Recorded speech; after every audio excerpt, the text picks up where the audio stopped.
Oke, tidur itu begitu istimewanya ya tentang tidur ini sampai dibahas di dalam Al-Quran ya. Betul.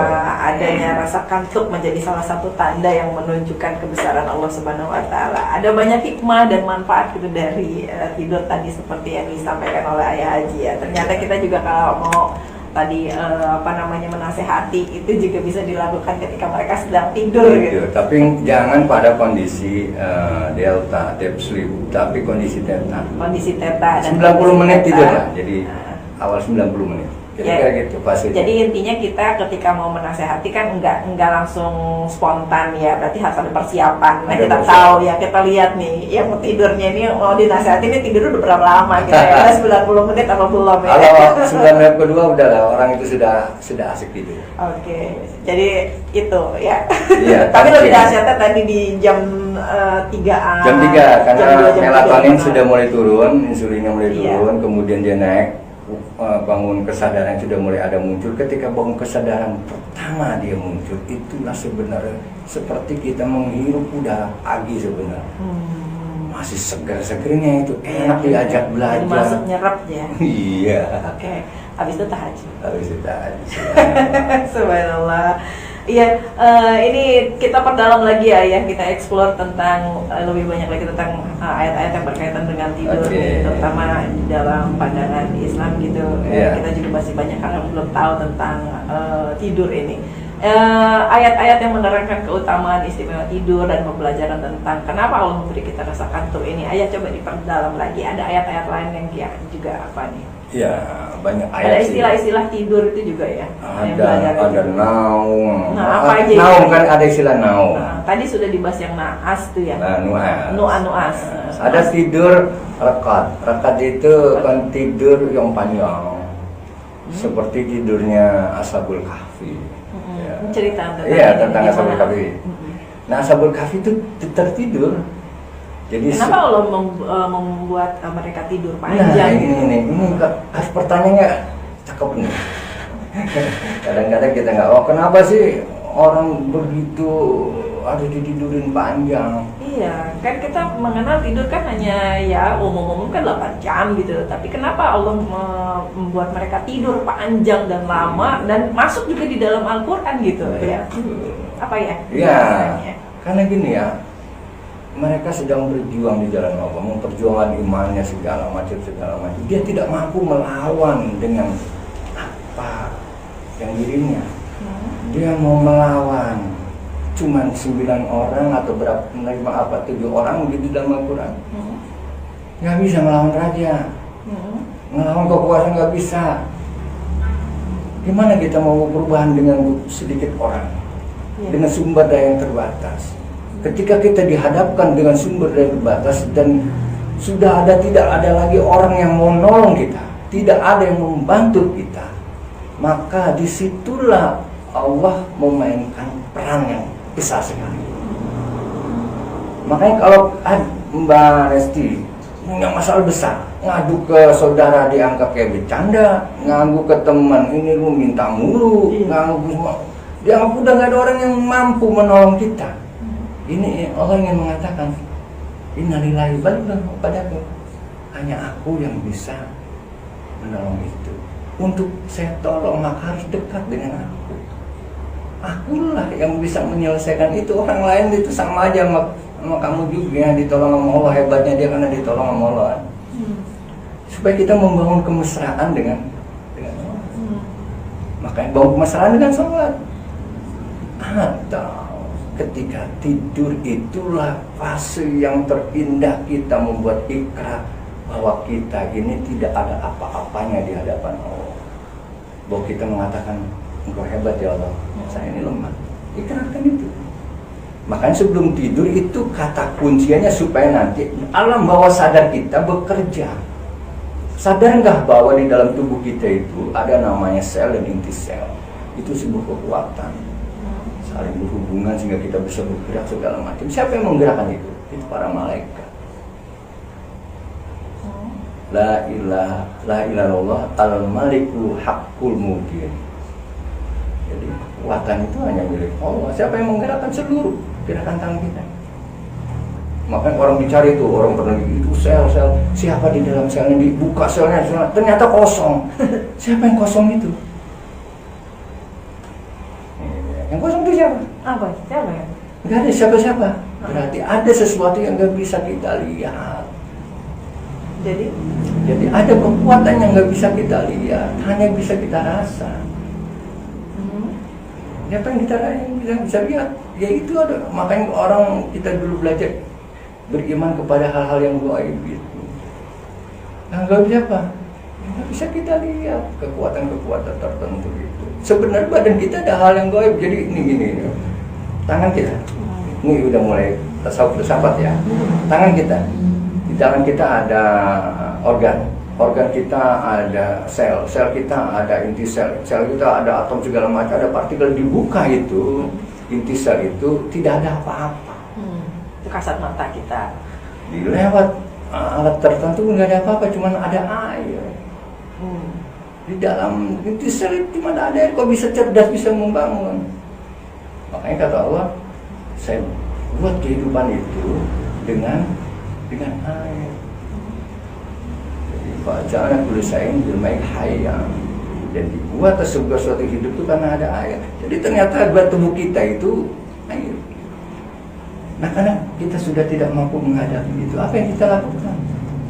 Allah kasih nikmat, namanya tidur. Iya benar. Makanya kalau kita lagi pusing bener, lagi mikirin skripsi, mikirin apa, Allah kasih tidur, ngantuk tidur, jangan sok-sokan nahan, sok mengerjain, nggak bisa. Nggak boleh kita melawan ya. Kita lawan gitu. Kondisi. Minum kopi 2 gelas, sampai kopinya nggak ngantuk juga dicuci mukanya, gitu. Nggak juga begitu kan. Jadi itu bahasa tubuh juga tanda ya, tanda tubuh kalau kita udah. Nanti biar Allah yang ngantuk berarti harus istirahat. Biar Allah yang ngerjakan itu, biar alam yang ngerjakan, biar tubuh kita, alam bawah sadar yang mengerjakan. Nanti kita akan bahas gimana cara kita supaya tidur kita bangun, kemudian kita mendapat min fadlihi tadi, mendapat keutamaan yang Allah berikan kepada kita. Ini sebenarnya yang menjadi penting. Ya, tidur tapi kita bangun seger, optimis, mantap. Wah, itu kan perlu ada awal ketika mau tidur. Kita membangun kontrak kerja lah. Jadi gitu kita bangun kontrak kerja dengan diri kita, dengan semesta, dengan makhluk-makhluk Allah yang lain. Kita kontrak kerja. Makanya kadang-kadang kita ini, kenapa kita susah? Karena kita selalu menggunakan otak. Harusnya? Otak boleh dipakai, otak itu boleh. Tapi otak itu kan kapasitasnya tadi terbatas. Saya gelombang aja cuma 45%, gimana? Iya, nggak nyampe tinggi ya. Ada yang 100, ada nggak mungkin itu bisa sepanuh atau orang itu. Makanya ada gelombang tertentu yang membangun kecerdasan alam bawah sadar yang 96% tadi. Ini yang harus kita gali masalahnya di sini. Kenapa orang sholat segala macam untuk mengangkat yang dark matter ini, yang sisi alam bawah sadar ini bisa bergerak, biar Allah bisa ngebantu loh. Kan Allah nggak mungkin masuk dalam posisi kita lagi berpikir keras. Iya. Yang ada gue yang otak kan gitu. Orang lain mah biasa saja. Makanya itu menjadi penting. Nah, Ashabul Kahfi ditiduri. Karena Allah kasih nikmat. Nah, ketika sebelum tidur itu yang harus kita pahami. Sebelum tidur apa yang dilakukan Ashabul Fikri itu pesantren saya. Ashabul Kahfi tadi. Apa tuh? Nah, itu doa yang dibacakan. Nah, kita akan ajar gimana doanya. Doa itu bisa kita lakukan. Bisa sekarang, kita ya? lakukan dan itu bisa dalam kita kehidupan amalkan. kita. Oke, apa doanya? Nah, doa ini penting. Jadi sebelum tidur maka Rasulullah memberikan clue. Kamu sebelum tidur wudu deh. Wudu dulu. Wudu supaya kita bersiram air seperti dalam surat tadi saya bacakan, surat Al-Anfal tadi. Coba tidur dulu deh supaya dihilangkan semua hadas kecilnya. Dasar sekali itu. Baru itu kita mohon maaf. Ya Allah, astagfirullahaladzim. Saya bermohon maaf ya Allah. Saya maaf atas kesalahan saya. Kesalahan diri saya, kesalahan orang tua saya, kata anak saya, istri saya, semua kita maafin. Kalau perlu semua orang kita maafin. Kita maafin semua kesalahan. Itu keren, itu membuka tuh. Udah mulai auranya kebuka kan? Baru dari situ kita bermohon, ya Allah, saya sudah siap dengan tidur ini mendapatkan keberkahan darimu. Wih, dasar banget. Makanya ketika itu berdoalah Ashabul Kahfi kepada Allah. Rabbana atina min ladunka rahmah wa hayyi' lana min amrina rasada. Ya Allah. Bisa dicari ya doanya kalau ketinggalan ya. Di surat Al-Kahfi kalau nggak salah ayat 10. Oh itu doanya ada di surat Al-Kahfi ayat 10. Oke, baik. Makanya ketika itu kalau berikan keberkahan kepadaku, dan ketika bangun tunjukilah untuk mencapai keberkahan itu. Sampai sudut kita tunjukin min amrina rasada. Apa nggak ada saat itu? Maka ketika bangun Ashabul Kahfi itu, ketika bangun rasanya tidur sebentar. Makanya tanda petik menurut Allah dengan menurut manusia itu emang nggak beda. Nggak beda. Allah kan terlepas dari ruang dan waktu. Jadi itu ya, jadi nasihat juga buat kita nih ya, kalau mau tidur pengen segar, pengen pikirannya jadi fresh lagi, kemudian siap untuk menerima keberkahan. Iya. Tadi. Udah. Dahsyat banget ya. Kata kuncinya terima kasih. Mohon maaf. Terima kasih itu dalam jangan pelit. Ini Ya. kadang-kadang terima kasih. Coba terima kasih tapi pelit. Saya kenapa ngomong begini? Karena untuk membangun kesadaran sangat utama ini. Jadi wudhu. Kemudian berterima kasih. Ya, ketika sambil tidur itu kalau bisa sholat 2 rakaat atau apa sebelum tidur itu kalau bisa, misalnya sholat istikharah. Jadi istikharah itu bukan sholat memilih sebenarnya, sholat menetapkan apa yang menjadi keinginan kita. Kirain menegaskan. Oke. Ini. Maka ketika sudah salat, kita berbaring, ya Allah terima kasih ya Allah, nikmat yang sudah kamu berikan, karunia, teman kita baik, keluarga kita betul, itu sebutin napas yang masih bisa kita ucapkan. Kemudian apa makanan yang bisa kita makan dan seterusnya, nikmat begitu banyak engkau berikan ya Allah, tapi saya hanya sedikit bisa merasakan kenikmatan itu karena kita hanya berpikir nikmatmu hanya satu ya Allah, cuma duit doang ya Allah, padahal nikmat karuniamu lebih dari itu.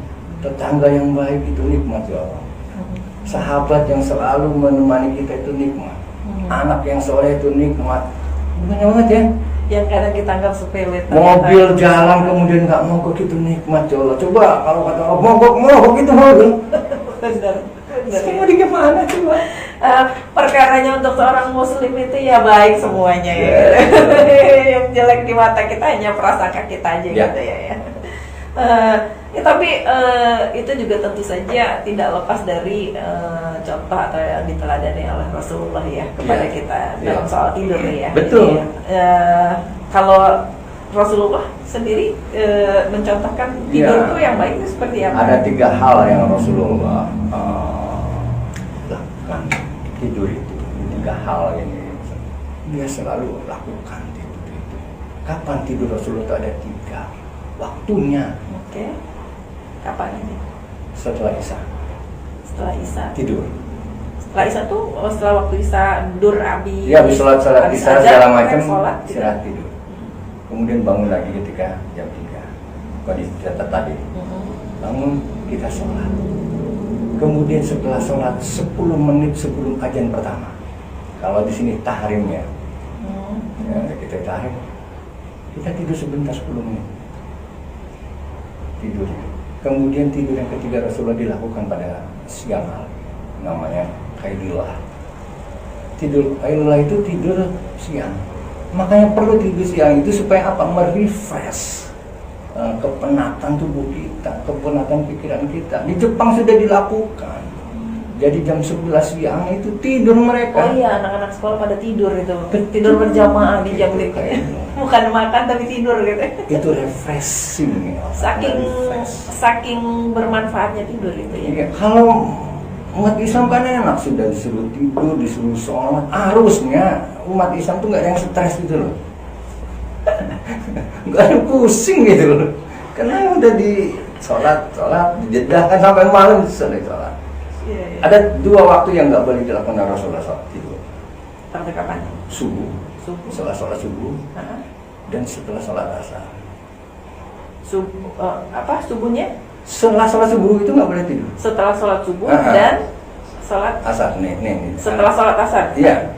Atau sebelum sholat asar? Apabila kamu selesai sholat subuh, jangan kamu tidur tanpa mencari rezeki.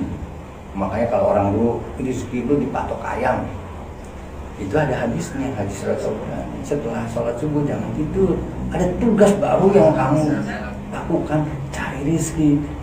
Cari rezeki itu apa? Itulah fitrah dasar manusia itu, bangun tidur segar cari rezeki. Ketidur-tiduran. Gitu ya. Yang kedua, yang nggak boleh tidur lagi itu setelah sholat asar. Oke. Setelah sholat asar itu membuat otak kita menjadi mengkerut gitu. Jadi nggak berfungsi dengan baik gitu. Makanya ya? kata Pola pikir dan sebagainya gitu. Coba kamu tidur habis asar, kalau orang sekarang namanya ngeleng-ngelengan gitu.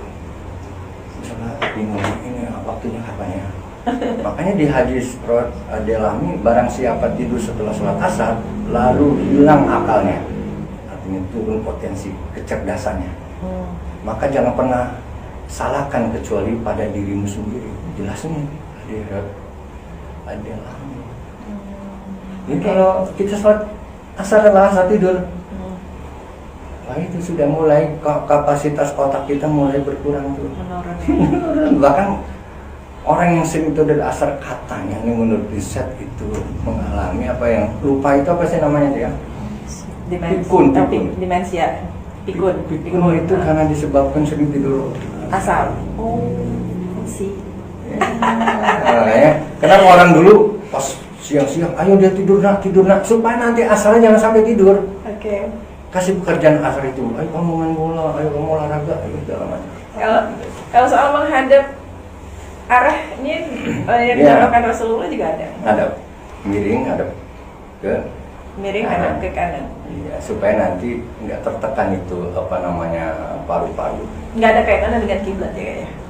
Enggak. Jadi pokoknya ke kanan aja. Karena kan posisi tubuh. Tempat tidur. Tubuh itu kan ada jantung, di sini paru-paru.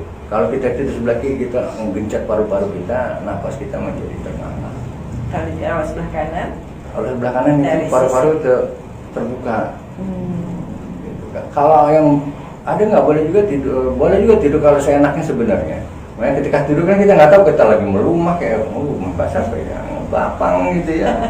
Jadi tidur begini kan, nafas itu keganjel kemudian ngorok dan seterusnya.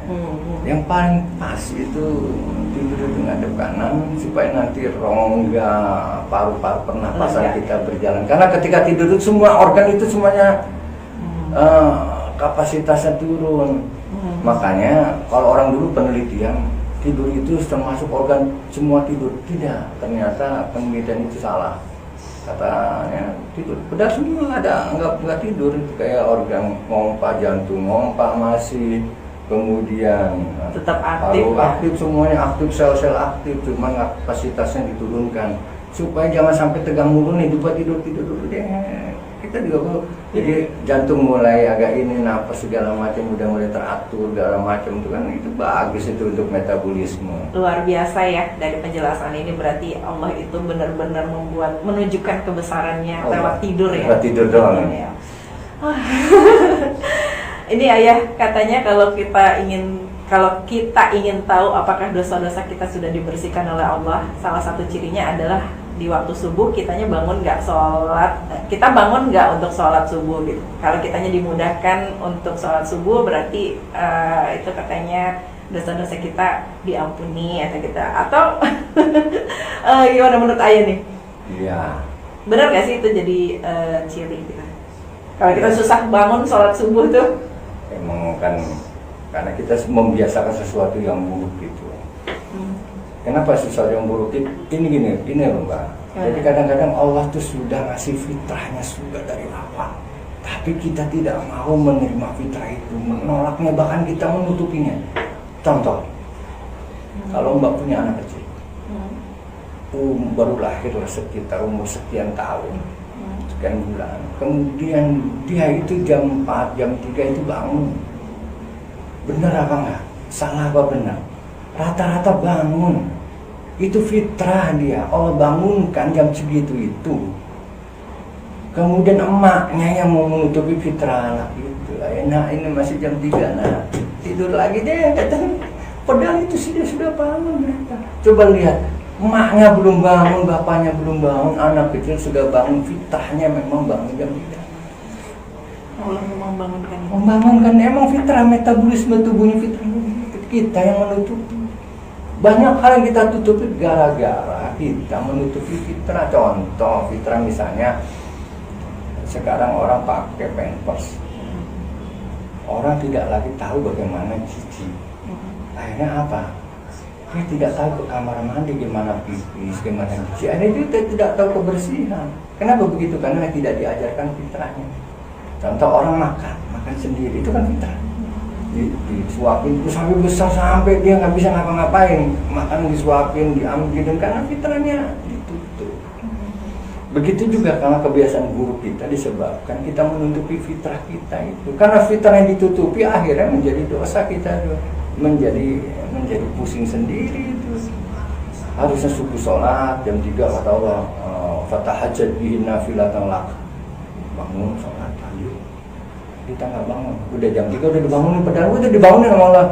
Kadang-kadang melek tuh, kadang-kadang kamar mandi tuh, saya pipis balik lagi. Kenapa nggak segera pipis, cuci muka, wudu, sholat, mati. Bangun, tidur, kadang-kadang jam segitu makan, tidur lagi, ada itu. Iya, bangun tidur lagi. Tidur lagi, karena sudah disentuh oleh Allah, fitrahnya, tetapi kita tidak mampu mengelola fitrah. Berarti boleh dibilang beruntung ya kalau yang terus melaksanakan sholat, tahajud, sholat subuh. Iya, karena fitrahnya tahu. Makanya sekarang ini orang pilihan bukan ya? Pilihan. Karena Allah sudah ngasih fitrah itu kan seperangkat kemampuan yang sudah disetel dalam tubuh manusia, dalam pikiran manusia, dalam hati manusia. Berarti orang-orang yang beruntung yang terpilih. Semua juga dikasih.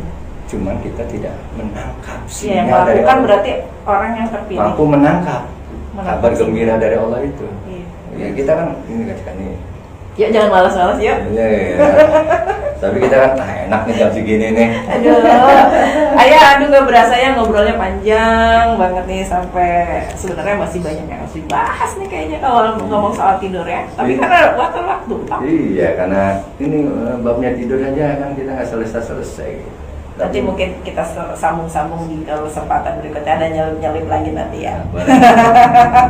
Ya, oke, apa nih terakhir yang kira-kira mau ditekankan ke Pak Cita Serka? Oke, yang pertama kita harus pahami tentang tidur. Tidur itu adalah nikmat karunia Allah. Tidur itu adalah sebuah fitrah manusia yang memang harus dilakukan oleh manusia. Dan di dalam tidur itu ada tanda-tanda kebesaran Allah. Allah ingin menunjukkan sesuatu kepada kita. Hal yang kadang-kadang kita anggap remeh itu menjadi sangat luar biasa. Makanya tidurlah, tapi juga jangan berlebihan untuk tidur. Kalau berlebihan untuk tidur nanti tubuh kita menjadi rusak. Makanya kenapa orang stroke itu karena banyak tidur, orang obesitas itu karena banyak tidur. Tidak ada pergerakan apapun dalam tubuh kita.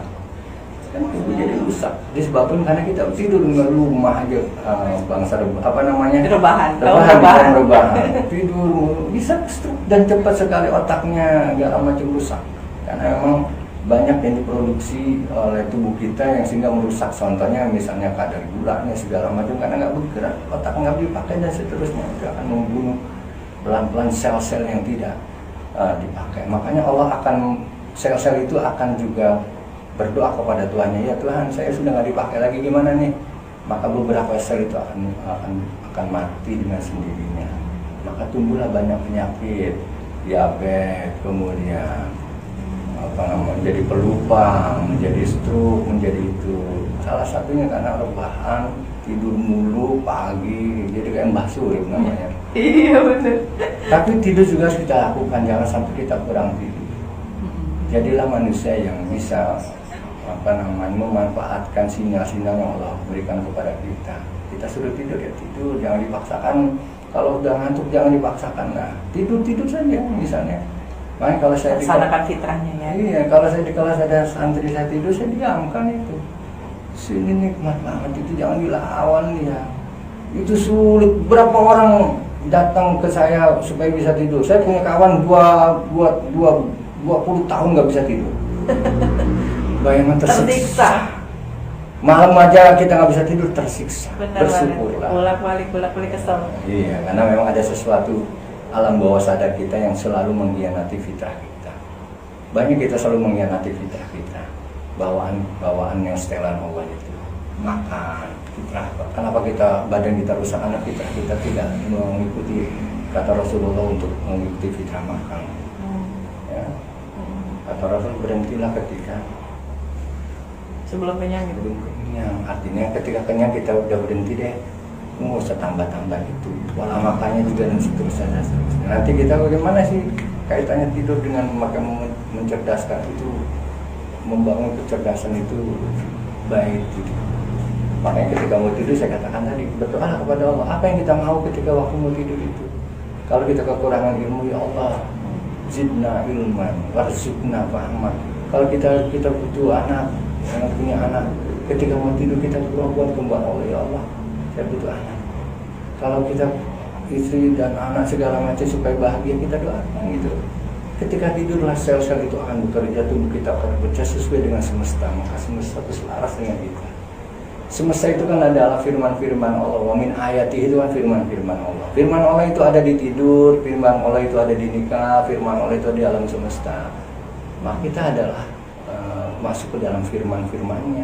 Ayat-ayat itu kan firman. Jangan dikanggap katanya firman itu nanti cuman segala macam firman kita. Maka firman itulah yang tanda-tanda itu harus kita tangkap. Menangkapnya gimana? Bangun kesadaran hati. Jangan sampai sudah waktunya Allah kasih tahu, kasih sinyal oleh itu. Kamu udah ngantuk tuh, tidurlah. Kamu tuh harus bekerja hari ini, kerjalah. Kamu sudah waktunya nikahlah. Kamu udah dikasih tahu, cuman kita pura-pura sok kuat. Saya kuat kok, masih kuat. Saya buatin kopi. Wayang ngantuk mau ngantuk bahaya namanya. Wayang ngelih bahaya kan gitu ya. Iya benar. Jangan ditahan waktu lapar, kalau ada dimakan, kalau nggak dia puasa. Makanya paling enak itu puasa. Makanya untuk membendung itu semuanya lewat puasa. Kira-kira gitu ya. Oke, Mbak Cita Serga dan Ayah nih, apa yang kita bicarakan ini tentang tidur. Jadi semua tidurlah, semua masalah selesai. Selesai. Iya benar ya. Apa yang kita pusingin? Anteng ya, bisa fresh lagi. Iya. Baiklah. Ya, Mbak Cita Sergio, hari ini kita membicarakan soal tidur ya. Kedengarannya sederhana, tapi ternyata menyimak apa yang disampaikan oleh Ayah Haji barusan ini ternyata luar biasa manfaat dari tidur ya. Dan begitu istimewanya tidur bisa membuat kita menjadi bisa menyelesaikan segala masalah kita gitu. Iya. Ya. Iya. Jadi kita nggak kerasa kalau diselesain masalah sama Allah melalui tidur. Baik, Pak Cita Sergio, sampai di sini kebersamaan kita di Gecas Iman hari ini. Terima kasih ya Haji ya. Sama-sama. Ilmu yang tadi sudah disampaikan oleh Haji bisa dipraktekkan sama Pak Cita Sergio untuk bisa mendapatkan apa yang diharapkan. Dan Resti, Ayah Haji Nur Soleh Hasim, pengasuh Pondok Pesantren Ashabul Fikri dari Baros, mengucapkan terima kasih atas kebersamaannya. Dan akhir kata, wassalamualaikum warahmatullahi wabarakatuh.